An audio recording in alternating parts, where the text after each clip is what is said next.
And we all would like to think we have the sweetest pup, but we also know sometimes our furry friend can get a little aggressive.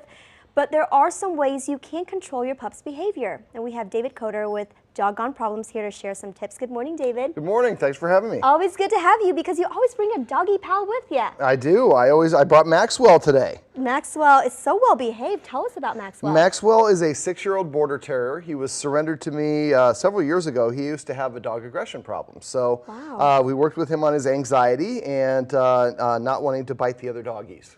Well, looking at him now, you could never tell. Tell us a little bit. Oh, man. He is the coolest pup.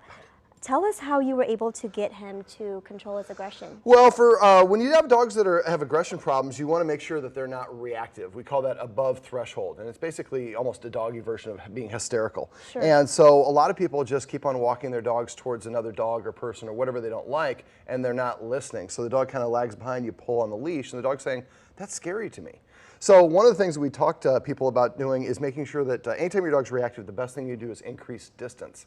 And you want to find a distance that you can get the dog far enough away where he will take a treat and sit. Those are two indications the dog is comfortable.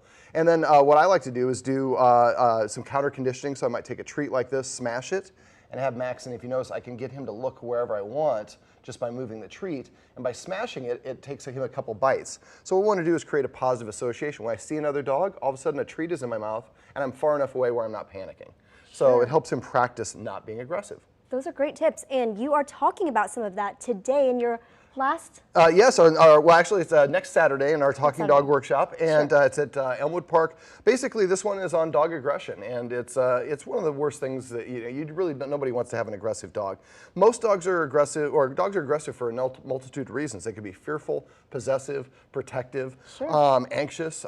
They might be scared of whatever it is, and so there's a slightly different approach for each one. We're going to cover a bunch of tips that'll help, as well as things not to do. A lot of trainers like to use something called a prong collar, which is one of these things. Prong collar is basically a pain-causing device, so it bites into the dog's neck anytime it pulls on the leash. And it's designed, or the idea is to stop them from pulling on a leash. But because dogs move through association, if I'm looking at another dog and I'm excited, I pull on the leash and it bites me in the neck, whatever I'm looking at I think is the cause of the pain in my neck.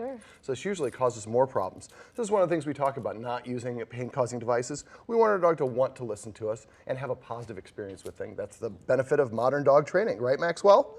Absolutely. Now, before we let you both go, briefly tell us about the event next Saturday and then where people can find more information. Absolutely. You can go to doggoneproblems.com/talkingdog. I believe they have one on the crawler right there. There you go. And it's at Elmwood Park. It starts at 11 a.m.